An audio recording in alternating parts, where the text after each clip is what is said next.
Hello दोस्तों, welcome to my channel. आज की इस वीडियो में हम जानने वाले हैं पीएलसी इनपुट आउटपुट के बारे में कि वह क्या होता है। सबसे पहले हम जानते हैं कि वह कौन कौन सा होता है। तो PLC input output signal analogue type का होता है एंड डिजिटल टाइप का होता है। तो सबसे पहले हम देखते हैं डिजिटल सिग्नल के बारे में। डिजिटल सिग्नल क्या होता है कि उसमें सिर्फ दो ही कंडीशन होते हैं, या वन की कंडीशन या फिर जीरो की कंडीशन। वन कंडीशन का मतलब है या तो वह ऑन रहेगा, या फिर अगर जीरो है या तो वह ऑफ रहेगा।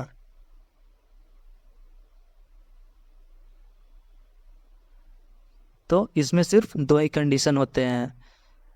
बात करें इंस्ट्रूमेंटेशन की, तो हम अगर कोई इनपुट का यूज कर रहे हैं तो उसमें से अगर हम इनपुट दे रहे होते हैं तो वह 24 वोल्ट किसी पीएलसी में इन करती है, और अगर हम उसे नहीं दे रहे होते वो 0 वोल्ट देता है।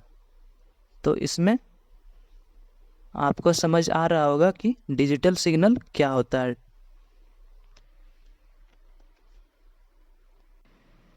अगर हम टेक्निकली बात करें तो हम बोल सकते हैं कि या तो यह सिग्नल हाई होता है या फिर लो होता है। हाई का मतलब ऑन होता है और लो का मतलब ऑफ होता है। तो इसमें कोई रेंज नहीं होता है, इसमें या फिर जीरो होता है या फिर वन होता है। मतलब जीरो और वन का मतलब है, जीरो मतलब 0 वोल्ट हो सकता है और वन का मतलब 24 वोल्ट हो सकता है। तो ये डिजिटल सिग्नल है। तो अब हम देखते हैं analogue signal, digital input device के बारे में। तो डिजिटल इनपुट डिवाइस कौन कौन से हैं? डिजिटल इनपुट डिवाइस ये पुश बटन हो सकते हैं, ये सेलेक्टर स्विच हो सकते हैं, ये लिमिट स्विच हो सकते हैं। तो जब हम इस पुश बटन को प्रेस करते हैं तो इसमें से 24 वोल्ट हमें पीएलसी में इन होता है। तो वह प्रोसेस करके जिस भी आउटपुट को आप ऑन कराना चाहें वह कमांड भेज देता है और हमारा आउटपुट ऑन हो जाता है। तो इस तरह से हमारा डिजिटल इनपुट काम करता है। उसी प्रकार ये हमारा सेलेक्टर स्विच है। सेलेक्टर स्विच को हम जब ऑन कंडीशन में सेलेक्ट करेंगे तो इसमें से 24 वोल्ट आउट होके हमारे पीएलसी के डिजिटल इनपुट पे मिलेगा, और जो भी हम अपने सॉफ्टवेयर में प्रोग्राम किए होंगे जिससे हमारा लॉजिक एग्जीक्यूट होगा और हमारा आउटपुट हाई हो जाएगा। तो हमने समझा कि डिजिटल इनपुट डिवाइस कैसे काम करता है। तो डिजिटल आउटपुट देखते हैं। डिजिटल आउटपुट जैसे कि अभी मैंने बताया, कोई उस बटन है उसे हम प्रेस करते हैं तो 24 वोल्ट हमें पीएलसी के डिजिटल इनपुट मिलती है। तो उसके बाद जो हम लॉजिक लिखे हैं, प्रोग्राम जो भी बनाए हैं सॉफ्टवेयर में, वो हमारा एग्जीक्यूट होता है। और जो जिस आउटपुट एड्रेस पे हमने कोई आउटपुट ऐड किया हुआ है, फॉर एग्जांपल अगर हमने कोई रिले ऐड किया हुआ है डिजिटल आउटपुट में, तो वह हमारा रिले ऑन हो जाता है और रिले के थ्रू जो भी हम डिवाइस चला रहे होते हैं वो हमारा ऑन हो जाता है। तो यही हमारा डिजिटल आउटपुट का डिवाइस है। ये जो आप पीएलसी देख रहे हैं ये हमारा A7300 के पीएलसी है सीमेंस की, ये जो कि एक मॉड्यूलर टाइप की पीएलसी है जिसमें digital input and digital output के कार्ड्स लगे होते हैं अलग से। तो इसमें जो हमारा एक कॉम्पैक्ट टाइप का पीएलसी होता है उसमें तो सारा इनपुट आउटपुट एक ही पीएलसी के अंदर होता है। तो अब देखते हैं एनालॉग सिग्नल क्या होता है। तो एनालॉग सिग्नल क्या होता है, यह एक कंटिन्यूअस फॉर्म में होता है, कंटिन्यूअस सिग्नल होता है। जैसा कि मैंने अभी डिजिटल सिग्नल के बारे में बताया कि डिजिटल सिग्नल जो होता है वो 2 ही स्टेट में होता है, या तो वो ऑन होगा या फिर वह ऑफ होगा। मतलब या तो वह 0 के कंडीशन में होगा या फिर 1 के कंडीशन में होगा। बट एनालॉग सिग्नल में ऐसा नहीं होता है, क्योंकि यह एक कंटिन्यूअस सिग्नल है। इसमें कुछ रेंज होती है। जैसे कि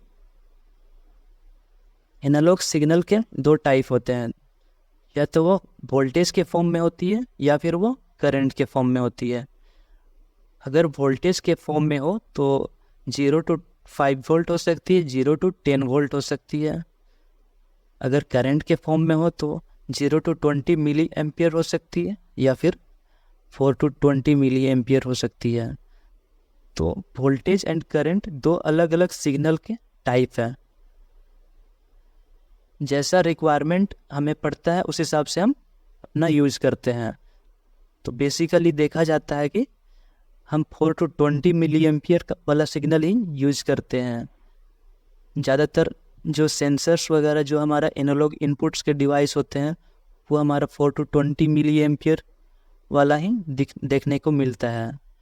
तो ऐसा क्यों होता है कि हम 0 to 10 वोल्ट वाला ही कम करते हैं एंड करंट वाला जो 4 to 20 मिली एम्पियर वाला है वो ज़्यादा करते हैं। इसके पीछे रीज़न है, जो हमारा वोल्टेज का जो सिग्नल होता है वो लॉन्ग डिस्टेंस पे सिग्नल लॉस हो जाता है, जिसके वजह से हम इसे प्रीफर नहीं करते हैं।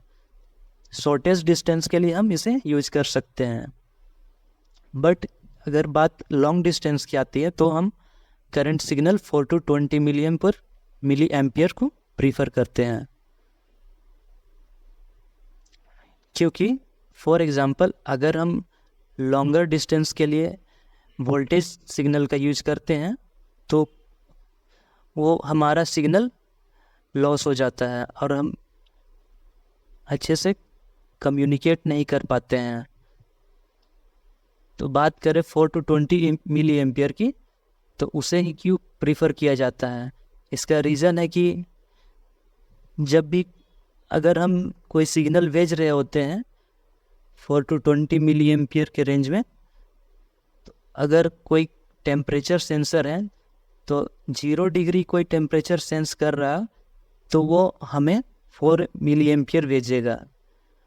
बट अगर हम 0 to 20 मिली एम्पियर या फिर 0 to 10 वोल्ट भेजते हैं तो वो हमें 0 भेजेगा, जिससे हमें कन्फ्यूजन रहता है कि वो सिग्नल है या फिर कहीं पे कोई फॉल्ट है, जिससे हमें क्लियरिटी नहीं आ पाती है, जिससे हम कंफ्यूज रहते हैं। तो जिसके वजह से हमें 4 to 20 मिली एम्पियर यूज़ करना प्रीफर किया। तो अब हम देखते हैं एनालॉग इनपुट के कौन कौन से डिवाइस होते हैं। तो बेसिकली एनालॉग इनपुट के temperature sensor, pressure sensor, level transmitter ये सारे होते हैं। तो एनालॉग जो होता है एक रेंज में होता है, जैसे कि मैंने अभी बताया 4 to 20 milliampere. For example एक टैंक है, एक टैंक में हमने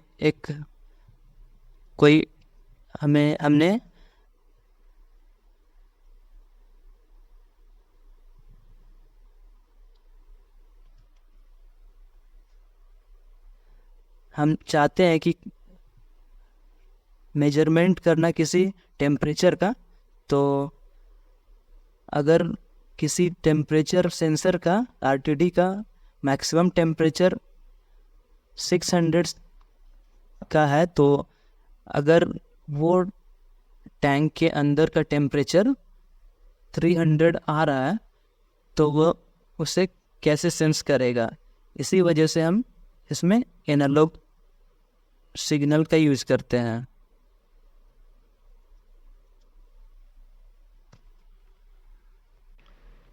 तो जैसा कि आप देख रहे हैं, यह पे एक लेवल ट्रांसमीटर है जो कि एनालॉग इनपुट मॉड्यूल के साथ कनेक्ट है। तो यह एक लेवल ट्रांसमीटर है जो कि हमारे किसी टैंक का लेवल का पता करेगा और जो हमें एनालॉग वैल्यू इसके एनालॉग इनपुट के मॉड्यूल पे दे देगा, और उसे प्रोसेसर जो कि पीएलसी होता है वो प्रोसेस करके हमें अपने एनालॉग आउटपुट मॉड्यूल से लेवल इंडिकेटर को दे देगा। मान लीजिए हमारा जो ये टैंक है उसमें जो कुछ लिक्विड भरा हुआ है वो लगभग 100% पे है। तो हमारा जो लेवल ट्रांसमीटर है वो हमने 4 to 20 मिली एम्पियर वाले रेंज का सेलेक्ट किया हुआ है। तो इसमें जो हमारे पास हमारे पीएलसी को जो इनपुट जाएगी वो 20 मिली एम्पियर जाएगी, और अगर वह 0% पे है तो वो 4 मिली एम्पियर भेजेगा, हमारा जो लेवल ट्रांसमीटर का सेंसर है। तो इसलिए हम एनालॉग इनपुट डिवाइस का यूज़ करते हैं ताकि हमें वेरिएबल इनपुट को भी कंट्रोल कर पाएँ और सेंस कर पाएँ। अब हम देखते हैं